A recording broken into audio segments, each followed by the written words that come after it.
Okay, well, we're here 2 minutes in. Welcome to the first Triton data center office hours of 2024. Just want to say welcome to everybody. Happy New Year. Um, Hope you guys had a good break and ready to jump into the new year. Um, and Jasper, you've been up on this, right? VMware and their changes of subscriptions and licensing and all that. I think you posted something in one of the channels um, detailing some of the products they're getting rid of. And we're not going to cover that exactly, but there's a lot of disruption to be had in the market, and people are using various types of infrastructure, and they want to have tooling to, if they have heterogeneous infrastructure sets or configs, they want to be able to manage that without having to, um, go to 10 different places. They want to be able to manage that, um, from somewhat a single pane of glass. Sometimes that may not be completely achievable, but um, so I just wanted to talk a little bit about infrastructure as a code and config management, and they kind of fall in similar categories. Specifically, some popular tooling: Ansible, Chef, Puppet, SaltStack. So these are some of the more popular ones. AWS OpsWorks, which is like their version of Chef that they broke out of, um, and then Terraform as well. So I'm going to dive more into Ansible and Terraform today. I have personally only used Chef a very little bit for like GitLab, because it actually utilizes that to do some config and things like that. But I haven't actually personally used Puppet or SaltStack, CF Engine, or AWS OpsWorks. And then Terraform, I'm new to myself. So Terraform and OpenTofu, we've had some people talking about using Terraform with Triton, and so I jumped into that myself, um, just to get a feel for how it works. I never really had a big reason to use it, as I was mostly just using Triton and SmartOS. But as we have people using more multi-cloud, hybrid type things, where um, they want to build their infrastructure without having to use just one tool, Terraform and Ansible are a great combination. Or if there's other tools that they prefer, they can use those as well. But Ansible is super popular, and there's some good reasons why it works well with Triton. But why config management? It's kind of almost a rhetorical question, but it allows for planning, configuration, deployment of infrastructure. Um, like I mentioned, the heterogeneous environments. So, if you're using different clouds for whatever reasons, you acquired a company, you brought on some new um, clients that require their data be in A, B, whatever, and you still want to be able to use similar tooling. That's a great reason for it. Deployment and destruction of instances and services software. So, of course, deploying things across different instances and repeatable tasks.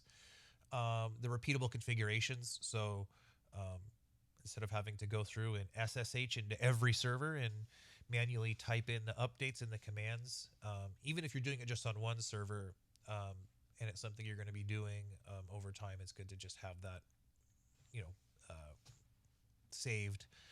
And for instance, allow for collaboration and workflows. Um, and you can bring in tools like Jenkins, and of course it allows for versioning, right? So you can have your config in your infrastructure versioned, right? So you can have GitHub, other Git based workflows or software where you can collaborate and store your configurations, and so you can look back and get the advantages that the tooling of Git provides.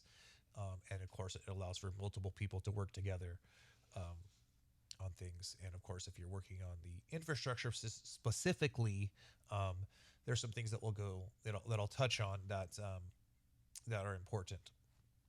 So that's why config management, and of course, it's it's great for when you're doing things like,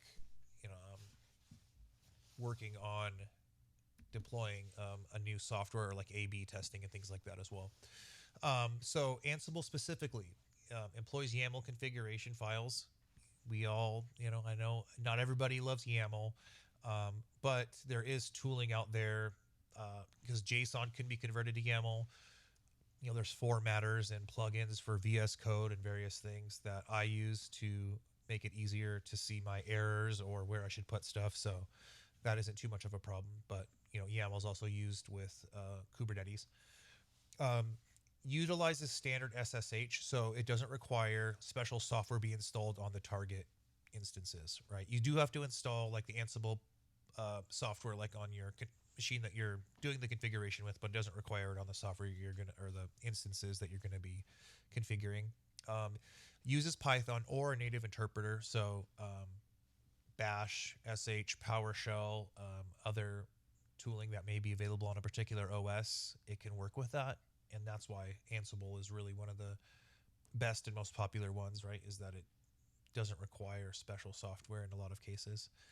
Um, Independent tasks and continuous execution. And so the reason I put that in there is it is considered stateless versus stateful like OpenTofu and Terraform. So in Ansible, you'll be doing, like I said, it's a next procedural style and step by step to achieve the end state. Whereas with, we'll go into this on Terraform, where when you want to get to your state, that is actually going to be stored. And so you basically give a description, and then Terraform will get you to the state. Whereas with Ansible, you're going to be declaring, entering in the procedures to achieve the state, right? It's going to do A, B, C, D, E, F, through Z to get there. And so it's very particular in that case. And the above leads to wide compatibility OS-wise, right? So as I said, with using those different things, you don't need to have special software. One thing is that mutable infrastructure, it can lead to config drift. So you can get things where you have, something gets installed on top of something else and not removed, right? And so you can have things that where you have some differences in configuration on instances and things like that. So there can be a couple drawbacks, but with some good planning and just making sure you're taking advantage of like the versioning and things like that, that can help you avoid some of the pitfalls like that. Terraform and OpenTofu. So, Terraform works with a plan and a state file, with the plan having the expected infrastructure and then the state having what you have currently deployed. So when you go to do your Terraform plan, it will give you a preview of what you've put in there and what the expected end result should be. And the state file, if you have that present, if you already deployed one, it will say, hey, this is what you have deployed. You wanted 3 instances and you only have 2. It will then, okay, you want 3. It will then provision that 3rd instance. But it is aware of the state of things as long as you have the state file in the correct location. And I'll touch on that in just a second. It uses its own language and syntax for configuration files. It's a pretty basic language. It's just like blocks with using curly brackets, and it's pretty simple to understand. It's definitely easier than YAML, I would say, because it's not white space sensitive, so it's a little bit easier to get it right on the first try. And there's a lot of examples out there. It relies on provider plugins to be compatible, though. So a big difference from Ansible, right, is that it needs to have a particular provider to be compatible with the particular infrastructure that you may be working with. And these can be provided by HashiCorp. So I think like maybe the AWS one like is provided by HashiCorp, but some of different ones will be provided. So like the Triton provider is under our umbrella. It's still under Joyent, and I mentioned that in a little bit, but maybe we can work to bring that back under our, get that changed with a request. And then, like I said, declarative versus procedural. You declare the desired state, and then Terraform will work to get to the desired state rather than you having to say step by step, how do I get there? You kind of work with just giving, hey, I want these tags in the instance this size, and you don't have to give as many details as you may with Ansible, where you're telling it, I need to have this package available in this folder or file here, right? It kind of abstracts some of that away. And then the other thing is combining these tooling, right? So if you want to take advantage of the pros of both of them, you can combine them. Terraform to declare the infrastructure, and then you can invoke Ansible after you've got your desired state to then bring up your install whatever software you'd like to put on those particular instances, or if you need to update to a newer release or kernel or whatever you need to do, you can do that after your Terraform is deployed and the plan is deployed there. And I gave an example. It's like, deploy their playbook to the target infrastructure. I tried to look for like examples of actually putting like Ansible in the exact Terraform. That was a little hard to find exactly how they do that. Most of the examples just provided like, for instance, you can put a thing in there. So when it provides the output of your plan after it's been applied, you can say return the IP addresses to me, and then those can be the IP addresses you use for your Ansible inventory. So Ansible uses an inventory file. So if you have production hosts, staging hosts, right? So when you're declaring, do you want to run a playbook, you can say, I want to use the staging inventory or the production inventory. And so with Terraform, you can ask for that back, and then put those in there. And I think there might be a way to automate some of those. And of course, you could even do some glue together, right? You could do a bash script or something to put those together. But if you want to, Yeah, if you're doing, we also go ahead. have an Ansible inventory plugin for Triton. So you Okay. basically plug in like your Triton credentials to it, Oh, and it will dynamically discover all of your instances, and it will categorize them by instance tags and the images that they're using. So like all your Linux ones, everything that's OS Linux will be grouped under Linux, and all the native zone ones will be grouped under Smart OS, very cool. etc. And you can also provide it config information for multiple Cloud API endpoints. So you could have like your private infrastructure and MNX, um, or if you've got Triton with multiple data centers, you can point it at each of those so that you get all of them. And they're also grouped by data center so that you can distinguish them. So in your Ansible stuff, you can say, like, if you're in this data center, you need to do this thing. And if you're in that data center, you do this other thing. So, That's pretty cool. I need to get that. Um, I mean, I'm only using one, obviously, one target data center, but or of course, if I'm using like a smart OS VM at home, right, or um, if I'm using another, physical server somewhere in my infrastructure here, I can have that separated out, and if I'm using Triton at home, yeah. then I can categorize that as well. So, Yeah, it's written in Node, so they didn't let me publish it in Ansible Galaxy. I think I would need to rewrite it um, in ah, Python in order to put it in the Galaxy. can But you? the like Node Triton SDK was already just there, so I built it on top of that. Do you have a link to that you can maybe drop in the chat or something? Yeah, I will. I'll drop it in. Okay, perfect. Yeah. So, okay, so that is great. That is that's a great example of why Ansible is a great tool, because there is some great plugins as well. There's a lot of awesome examples out there as well. So since it's so widely used, there's a lot of things you can go look at. It actually helped me with helped me with deploying Apache and PHP. So that's what I'm going to kind of show an example of. But that's what I had a playbook. I could not figure out for the life of me how to get PHP properly configured to within SmartOS. After going back and looking, after deploying the Ansible playbook I can figure it out now. But this was just a lot easier. But yeah, so combining the tooling, getting to the desired state with Terraform, and then getting there with Ansible. Now you can also, I'm sure you can also deploy with Ansible. I don't know if that's something you want to do, but because obviously with Triton we have Cloud API and the Node. You can use like the Node SDK and stuff like that, where you can or use Triton procedurally in the like a JS file, right? So you can deploy your infrastructure like that as well. And Cloud API is pretty cool because it does all the things you really want to do, which is create networks, all the things you need to be able to do in Triton, get IP addresses and all that. So Ansible kind of abstracts some of that away, but Cloud API is really powerful, and I still use, despite having Ansible and Terraform, I still use the Triton API to do a bunch of stuff. Um, and then, so yeah, specifically on the usage with Triton, Ansible requires no special plugins, but obviously, as Brian mentioned, um, and he just dropped a couple things in the chat, so let me just bring those up so we can make sure those are mentioned. Um, Triton Ansible inventory, the GitHub, and then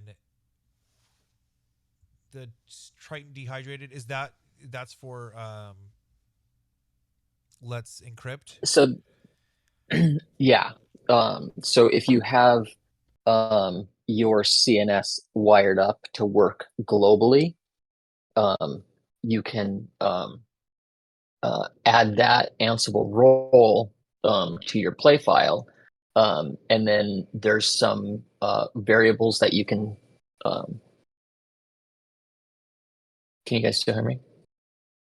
There are variables that you can plug into your Ansible like extra vars that will control like the certificate name, whether you want to use like the prod API or the test API, and like which services to restart, and like whether or not the certificates need to be owned by root or a different user.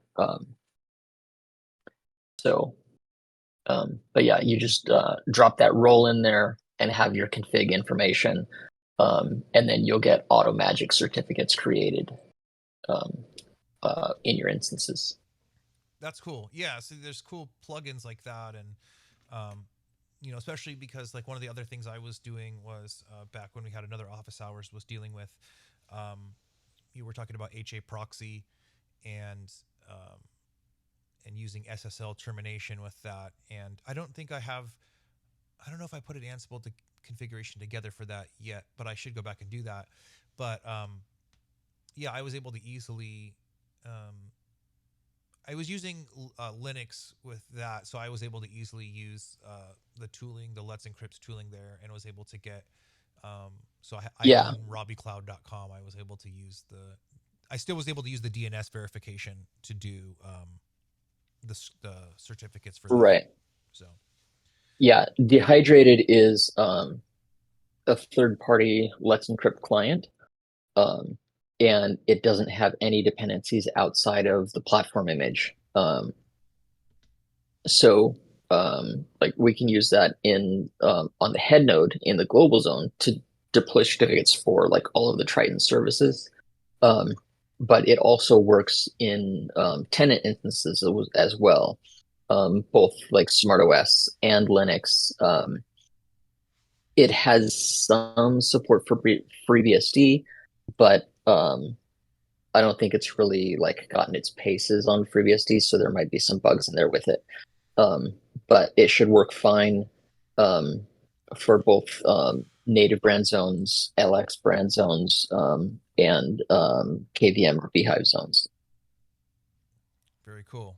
Yeah, so I should check out more of the plugins, and not just stuff that's specific to Triton necessarily, because I think there's of course tons of things using Linux, of course, and then just things that are enhance the usage of Ansible that allow you to do certain things, of course, on SmartOS or Linux. Especially because, like I mentioned, Python or the shell can be used. It uses standard SSH. It really gives you flexibility in doing a lot of stuff. So, like you're doing anything you could script up in Bash or in a shell, or you can script up in Python. You can do and then automate with Ansible, and that just makes it really flexible. I mean, you can basically do a lot of that. Like if you wanted to do like just, I think before I was using Ansible, I used like Paramico or one of the Python multiple, SSH multiplexer to do that. And so this is Mhm. just like basically a much cleaner, nicer version of doing that with some other support. Like I said, package source support built in. So you just mention the package in command and what you want to be. In this case, like on mine, it will say present, and then it will make sure those are installed on the server. Specifically requires the joint Triton provider. I say that because that's what the name of it still is. We'll work to bring that up to. Um, Yeah, we need to get that updated, yeah, but because the other thing it I was. it Oh, still go ahead. works. Yeah, it still works, but I was just gonna say, I haven't done deep testing on it, and so because I was only going by the example, and so I have to look like and this works speaks to let's get more documentation on it and some testing, and then try to get it up to speed because I think we had talked about some quirks. It worked for me greatly on what I'm doing. I'm just doing basic provisioning with some CNS tags, and I deployed a SmartOS instance. I'll be doing that right in just a minute, but SmartOS and LX Zone and Beehive was able to get those deployed. Um, but I didn't test provisioning networks, and I haven't tested any other advanced features that may be beyond just provisioning basic instances. So um, we just more testing and contributions for the provider would be great to bring it more up to date. And then, of course, one of the things is the potential of deploying other HVM operating systems such as you mentioned FreeBSD or Windows, right? So um, Ansible also supports Windows, PowerShell and that as well, and so you can combine that to also do your Windows environments as well, and that's what's awesome too because PowerShell, Microsoft really wants people to use it, so they even have PowerShell on Mac too, so you can even do PowerShell stuff on your Mac with VS Code, but yeah, you can use that in Ansible as well. So anything that you can do there, you can do through Ansible as well. So that was pretty much it for what I had for the slides. So what I really going to quickly show, I have a Terraform. I have a Terraform plan already. So let me just go ahead and try to share the screen here.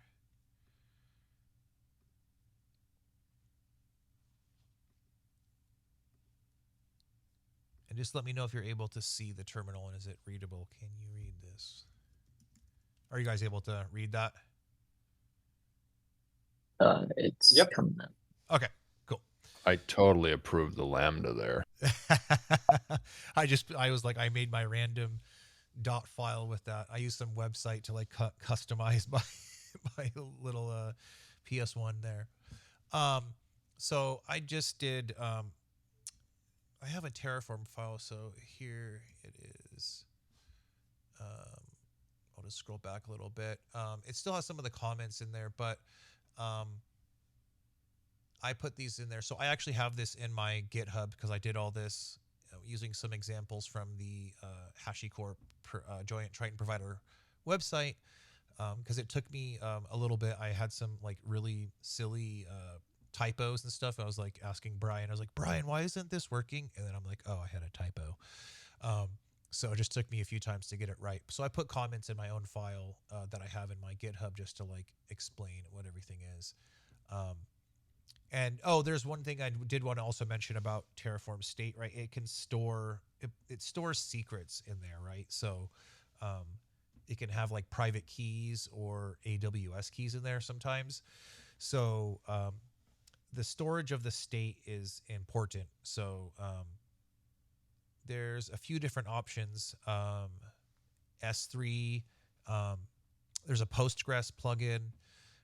There's just an HTTP REST plugin, and it does support locking there as well. I don't know if that could potentially work with Manta or not, based on like how you can get the verification going. But yeah, so you want to be careful of where you're storing your state file. You don't want to just store it, someplace public. You really don't want to store it in GitHub, because you could, especially you could accidentally commit it to a public repo or something. So take great care with your state file if you can.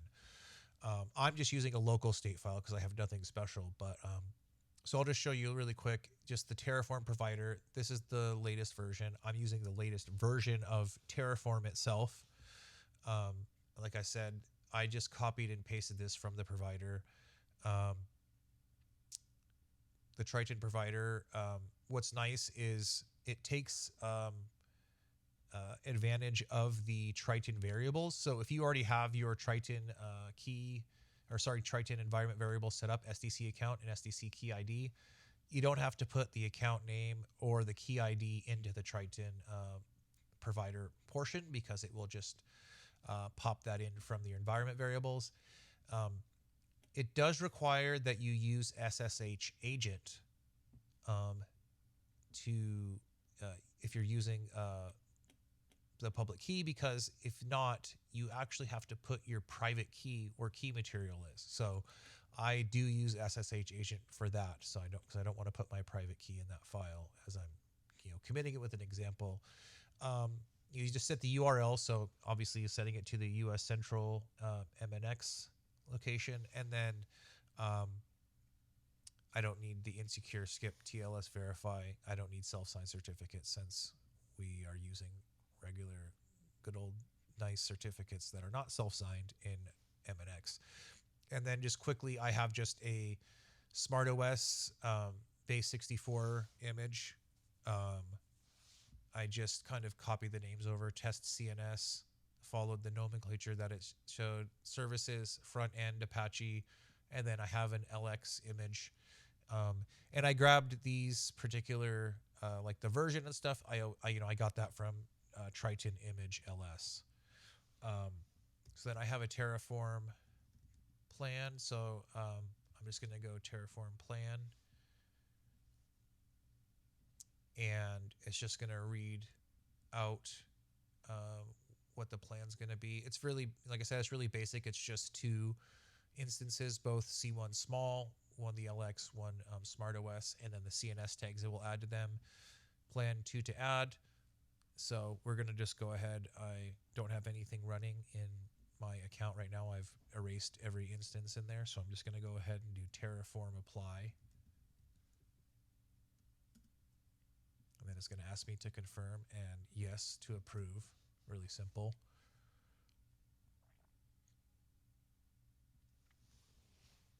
And then it will just go ahead, and it takes a minute or two, but it'll go ahead and create the instances that I requested that it asked for.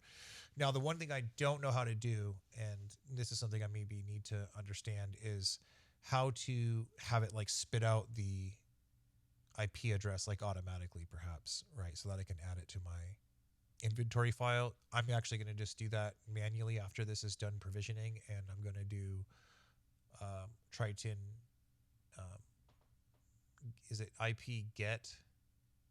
Or is it get IP? I forget. What did I do? I think it's instance IP. Yeah, I actually just do like instance get pipe JSON every time. Oh, okay. I was doing that, but then I was like, I'm just going to do Triton inst IP and do the name. So. Yeah. But I mean, this would be the perfect place for the Ansible inventory plugin to be inserted right between there. Yes. Then you don't have to do anything special with regard to Terraform. Trying to get that stuff into your inventory, it shows up automatically. That's perfect. Exactly. Right.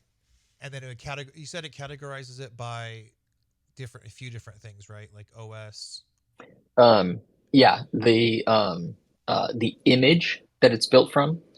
So it'll be like Linux or SmartOS. It knows like if it's a joint brand zone, we'll call it SmartOS. Or if it actually, I think it's what it looks at is like the name of the image is a base 64 zone, so it's going to call that SmartOS instead. um, and instance tags. So if you have like if you set a tag of SSH true, then it will be in a group called SSH, or like Production, staging, right? yeah. Yeah, but it also does like Triton.cns.services. So those are already like automatically converted to Ansible groups, um, and they'll be uh, like those that key value in the context of Triton is like comma separated, so you can have like you know, service one, comma, service two, comma, service three, or you could have like, um, you know, web, comma, SMTP, and it would be in both of those CNS names, right? Um, the inventory plugin will split those and make groups for those as well. So in mine, I'm just doing one particular host, and this is just to add Apache, and then it moves the configuration web file to another site so it doesn't get overwritten when an upgrade happens. But it's in a location that probably should be moved, but that's okay. So I just updated my production.host, and that's what I'm using as my inventory file. So I already have, I'm just going to show a little bit of the system updates file really quick. And so this is the Ansible playbook I have. So hosts. So when I give it my inventory file, so in your inventory file, you can have, different groups as well, right? And so, Is like this you said, you can, sorry? Is this stream stuck for me, or is anybody else seeing oh, I think anything? I think it might be stuck. You're right. Hold on, let me reshare it because I think it's not showing correctly for me. I can see it, but it's not showing up there. Hold on.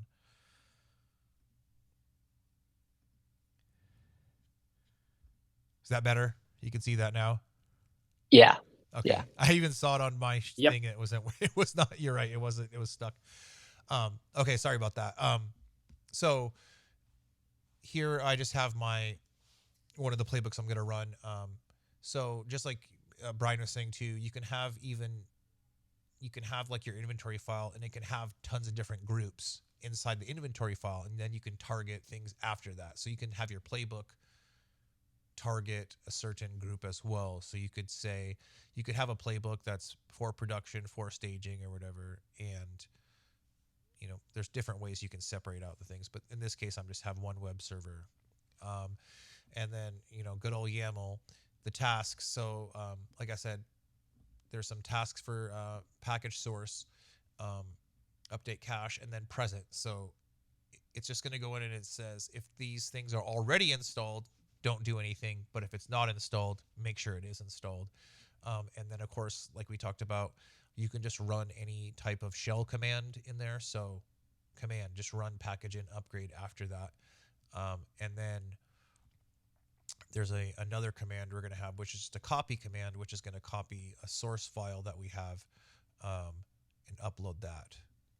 And then it's going to do SVC Atom enable and restart Apache. So it's going to make it pick up the new configuration file. So how you run that is there's some ways you can have like default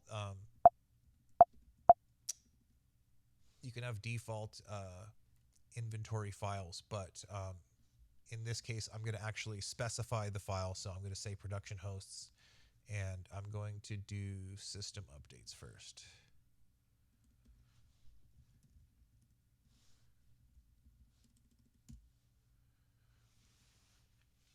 And then that's my first time connecting to it, so it's going to say you need to verify yourself that it is that server. And then it tells you, and the other thing that I do like about Ansible, right, it goes through and it tells you as it's doing each task, like, did it work or not? I mean, that seems pretty basic, but the fact that it's just using, a normal SSH connection, but it still is able to give you whether it made a change or not. Is another good reason to use it over just doing stuff manually or using just normal SSH yourself. Is that it's going to give you a list or reference of what got done or what did not get done. And so I think that's advantageous as well. So yeah, that'll run. It takes a few minutes here because I'm installing quite a few things. But the only other thing would be I'm going to deploy the second playbook, which I'll go and take a look at really quick.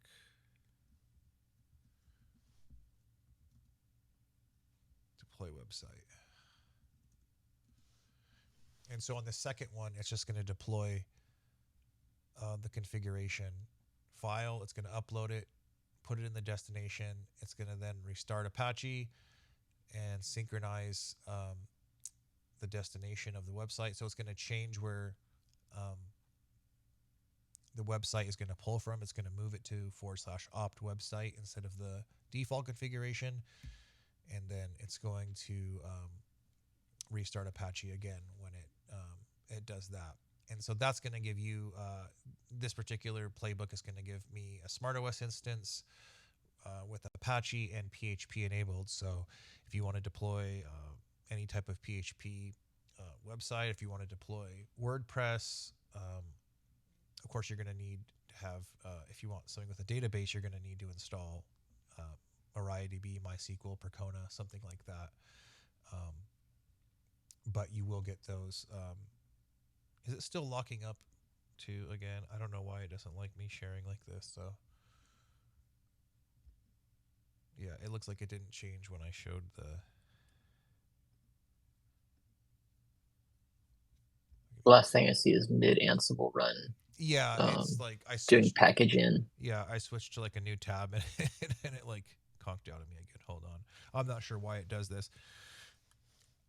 I mean, one comment is like it does ask you, like they're trying to like encourage you to do Nitro, right? Unlock HD video streaming with Discord Nitro. So they want me to get a paid subscription. I actually use it enough that I might switch to that. Because I think the limit you can do like right now is just 720. 720 is like the limit of resolution, which, for streaming, especially when I'm recording with OBS, like 720 is actually fine because there's not like a whole bunch of motion or high quality video. Like I'm not streaming a video game or gaming, that needs like a high refresh rate and the largest screen size or anything like that. But I guess it's just nice to have.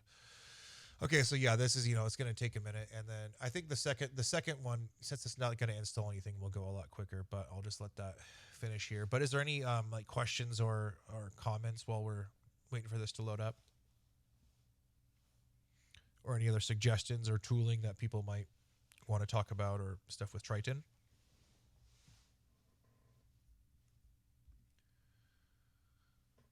Okay, and it looks like it deployed, so I'm going to go ahead and deploy the second one. Go I'd ahead. be curious to know what else is everyone using. I think Jasper said he's using some Terraform with SaltStack maybe, or who else is using and what are they doing out there? Jasper, do you want to comment on what you're using?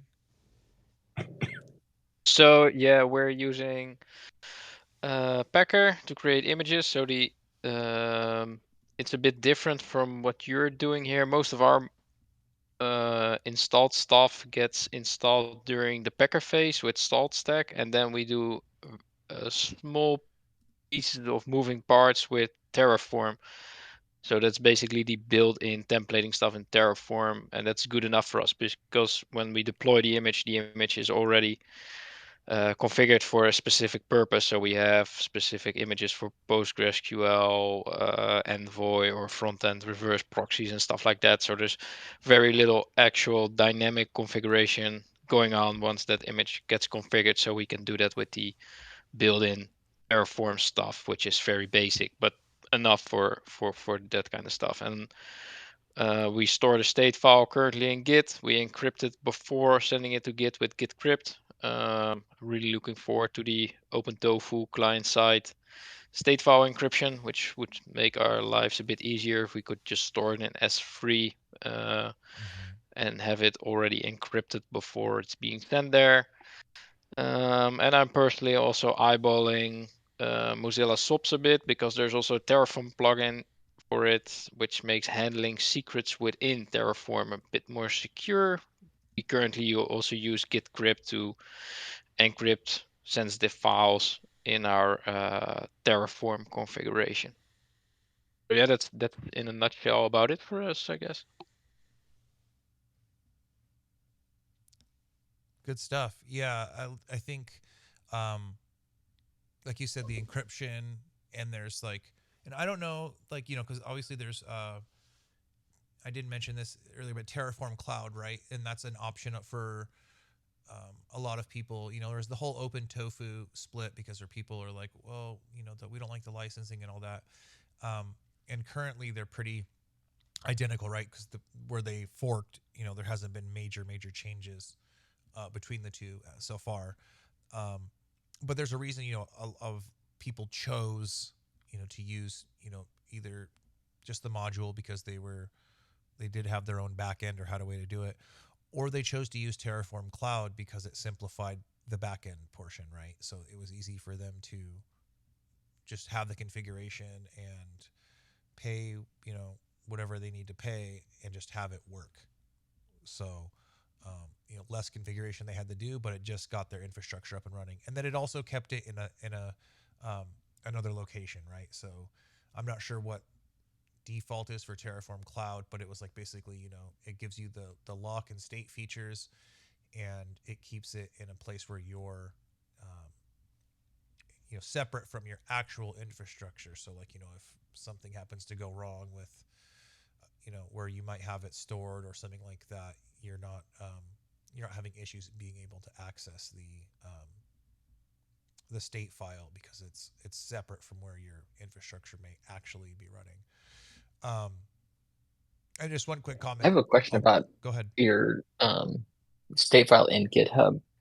How often does the state change to the point where you need to push that change into GitHub? And do you have any tooling on the operator side to ensure that your state file is up to date before running Terraform? And that's for Jasper. Right. So yeah. So currently, well, we don't push to GitHub, so we push to our own local Git repository, so it doesn't go onto the net. So, but that doesn't really change anything. You could probably also use a private GitHub repo, right? Because, well, it's encrypted with Git crypt, so that should be good enough. I mean, if people trust the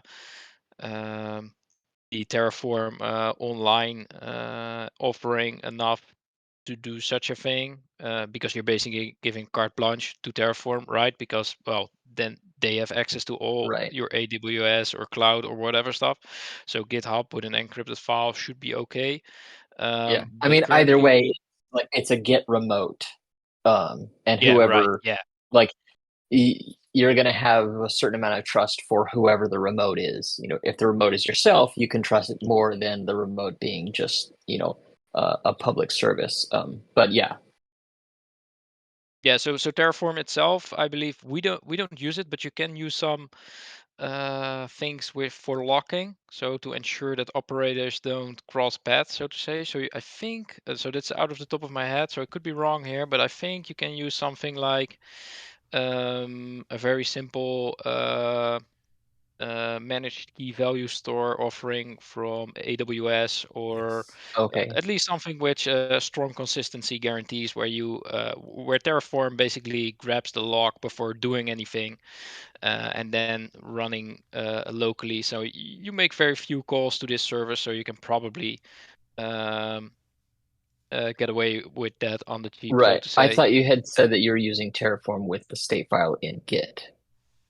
Yeah, that's what we do. That's what we do, right? But the log file thingy, that's separate. So that's something you can configure, and you can say, okay, connect to this service. Right. Like I said, I don't know the exact name Yeah, of I the think service, people were but using it's DynamoDB is what I was seeing. yeah, on- Dynamo. Yeah, Okay, right. Yeah.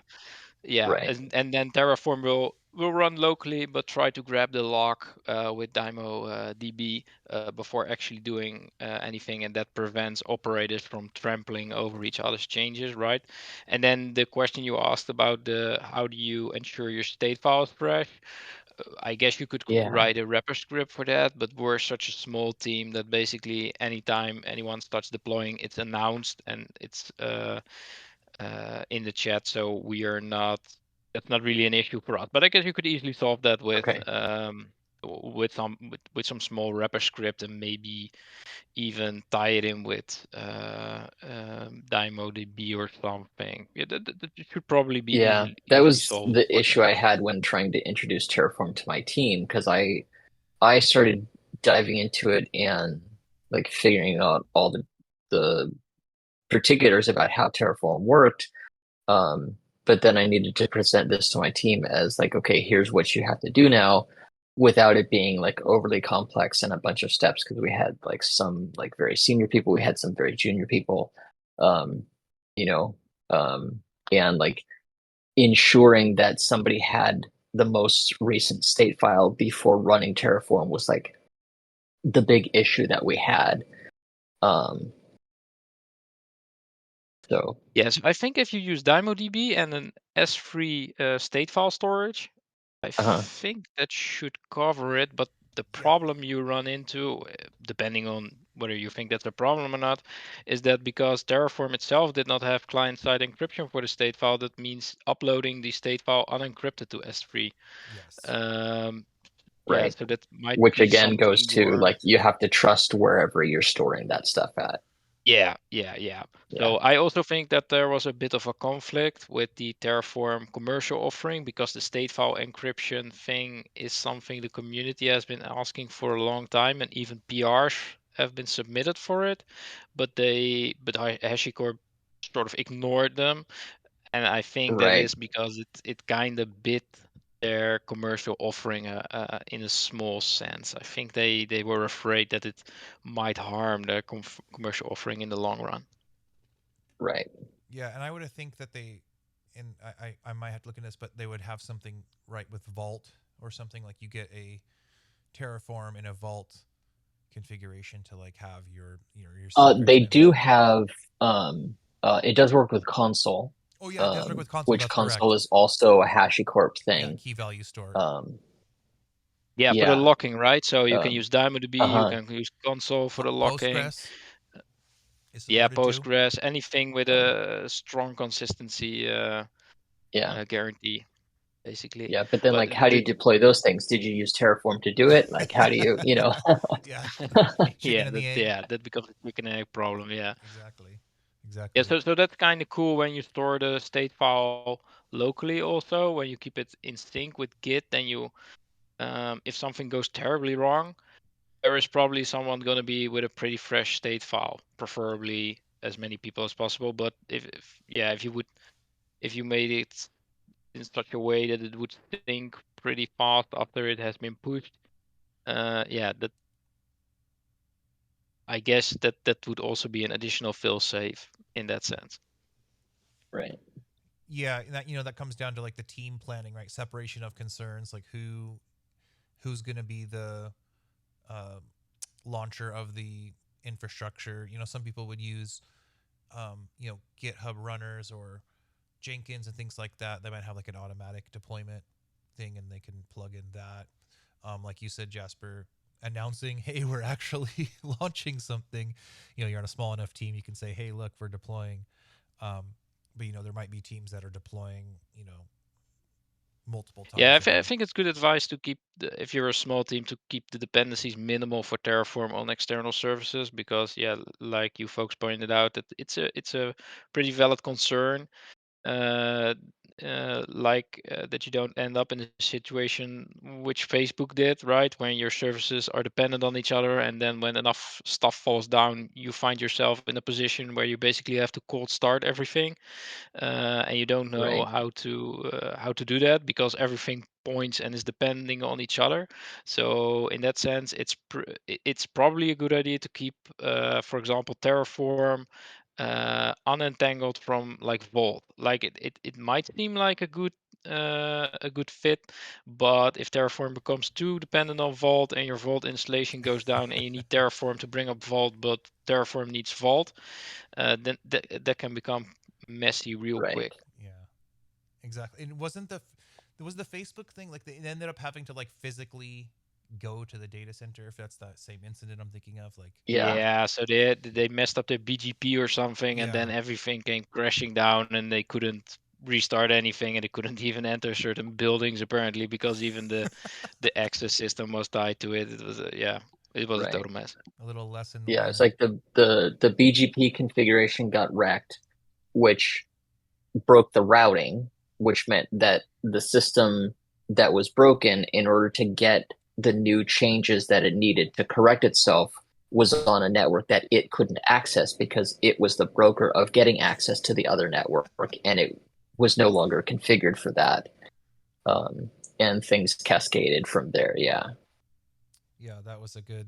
I mean, there was a few different, post-mortems and people, of course, all reporting on that and talking about like, oh man, Facebook. But it's like, of course, the larger you get, you just get more, different concerns, right? That can happen. And when Yeah.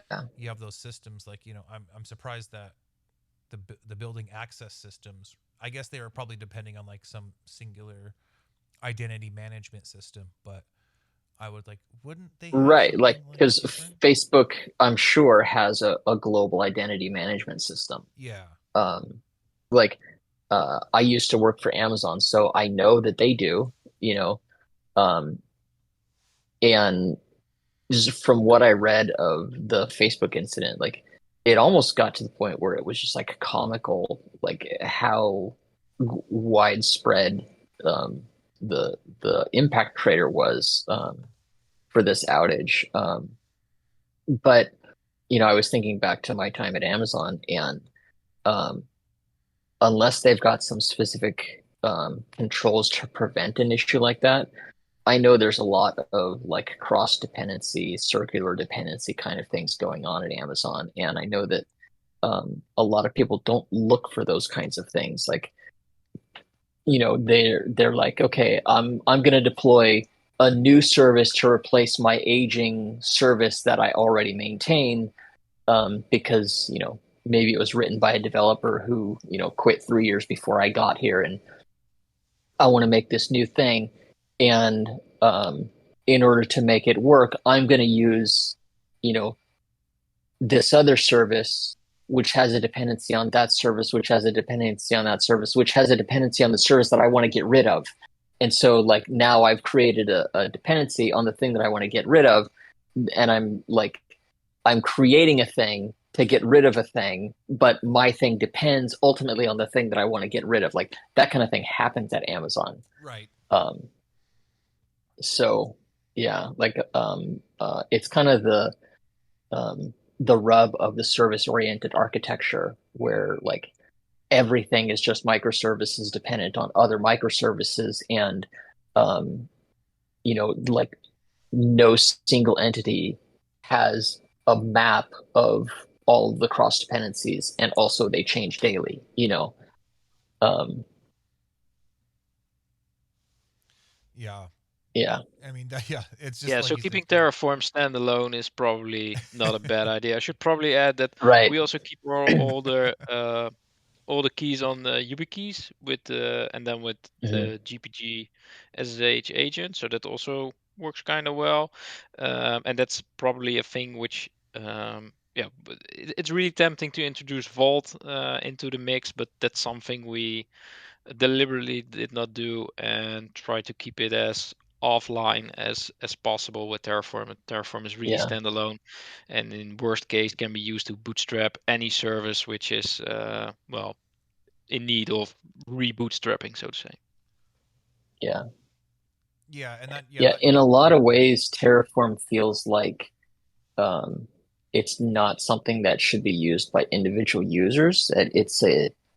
It's a subset of what should be a larger infrastructure system where like it's basically a library of a management system that has like a web interface or something like that. And like you make API calls to that system, and that thing will then invoke Terraform on your behalf because it has its state file local and it doesn't need to Yes. lock because there's not multiple users doing competing things on it, and like stuff happens in a queue and stuff like that, you know.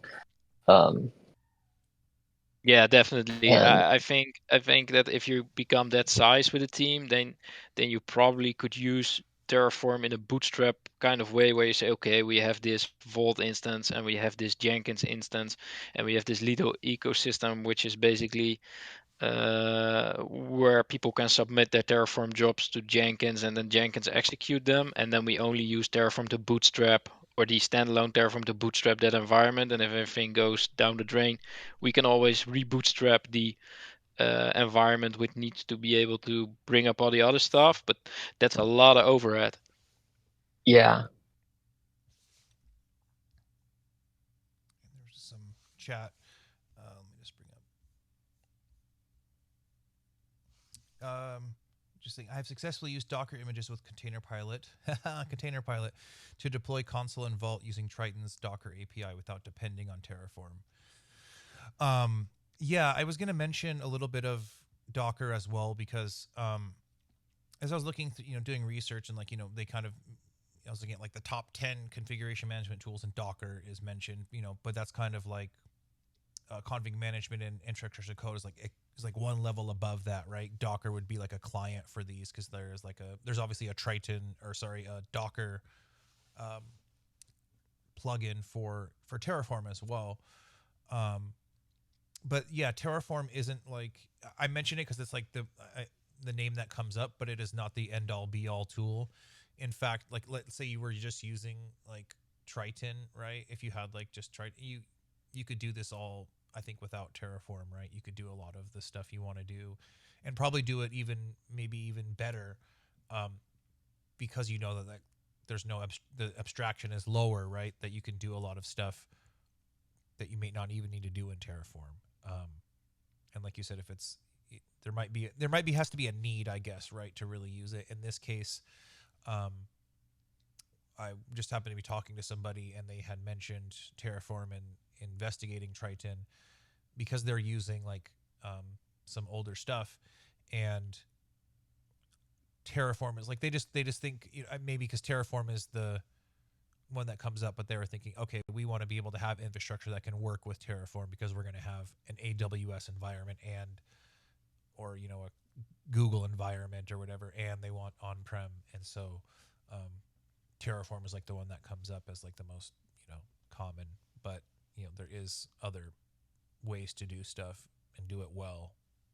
It doesn't have to be Terraform, but just thought I'd mention that. But and the other thing I wanted to quickly mention was when I first brought up the website, it gave a bad request, and that was actually by design because Apache there's an Apache directive that it has to match the server name, so you can't get the website by IP address. I did that because I was just curious, is there something you can do so somebody can't like access your website by just the IP address, or how does that work? And there's a server name directive. Not really necessary, and it's not a secure thing, but just kind of a cool thing that I was checking out. Is there any other questions, topics? I mean, we can continue the chat later on in the Discord channels as well, but we're kind of hit our time here. All right. Well, thank you guys for joining the very first office hours of 2024. We'll be having one coming up in the next 2 weeks. I'll probably be reaching out for ideas and things like that. One cool thing to mention was, if you look in the chat, there's some new images available. Let me just go back to that really quick. Like Katie Brown was working on posting some Oracle Linux images, and it even has the I had mentioned the unbreakable enterprise kernel, and he was able to get that pushed as well. So there's some other options for that, and that was just, I asked about that because I know there's well, that stuff just is in their organization's own fork. So they haven't opened a pull request for it. Oh, okay. And even once they do, we may merge that into the repo, but we're probably not going to be producing Oracle Linux images. I was just mentioning because I want to make one. I just want to know the process because I'd like to check it out. The repo for making images is open, and anybody should be able to get that, follow the instructions, and produce their own origin images. So if Oracle was something that someone was inclined to do, totally, assuming they follow through with a pull request, it would be there. We do images where the amount of effort is feasible for it. So if we had a ton of people asking for Oracle images, or if we had just a big one with a very lucrative contract, and they were like, well, we need Oracle images or we walk, oh yeah, we'll totally make those then. We're gonna walk. So but yeah, they're the first people who have brought up Oracle images. Yeah, there hasn't been a bunch of people asking for it, but yeah, even all the years that I've been working with SmartOS and Triton, through IRC, that organization is the only people who have ever asked about Oracle images. We're probably not going to start doing those ourselves, but I really like the idea of having it, having the images available for people to produce on their own. We are also working on making a Windows image build process and putting it in there. Because of the licensing with Windows, we can't just make our own images that anybody can download and use. At Joint, we had licensing with Microsoft so that we could do Windows images inside Joint Public Cloud. And we've discussed doing that for the MNX Public Cloud as well. But that still wouldn't let us just put images on images.smartos.org for anybody to grab. But having a build process where it's insert your own ISO and out pops an image that you can do on your own, that would be really cool. So we're working on those things as well. And so the Oracle would be kind of in line with that, where you turn the crank on your own and out pops an image, and you can use in your own infrastructure. BYO it, bring your own license, right? Yeah, exactly. Yeah, because in the Windows images, I know I was looking at how to do how to put in the VirtIO drivers and stuff like that. Windows imaging, you can, do we do it in the image, or do we do it? I think at this point we're doing it through the image process, but there's ways you can add some of those drivers way before into the actual ISO as well. So there's kind of a lot of ways to skin the cat on Windows, but hopefully we'll get something good going pretty soon here. Yeah, and having Oracle in our repo would be a head start for doing the same thing with RHEL. So if someone wanted to use RHEL, the licensing with them doesn't allow us to make images that we can just pass around to people. But if you have a thing where you turn the crank yourself and pop out a RHEL image that you can use, drop your own licensing into it, that's all that complies with all of the licensing requirements from Red Hat, so I like having the capability of Yes. like being able to do that thing and like being flexible with these other operating systems that for licensing reasons or whatever we can't provide directly. Nicolum did ask, is there a list of unofficial images that are made by people outside of MNX? There is a website called datasets.at. And that is run by a community of SmartOS users. I mention it because it exists and you asked. I have not vetted any images that are on there. So I can't vouch for like the safety or integrity of any of them. That being said, there's quite a few people who do add that into SmartOS and use those images. So yeah, and I just linked to it in the chat as well. So I don't Yeah. see. Yeah.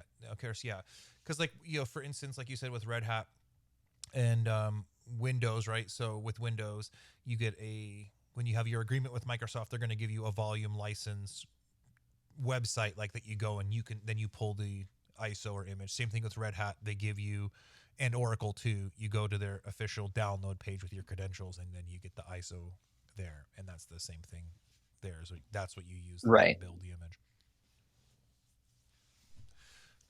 Yeah.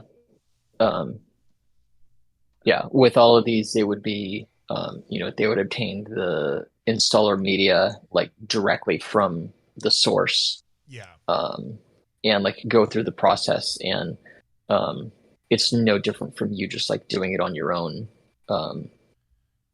So everything complies with the licensing there.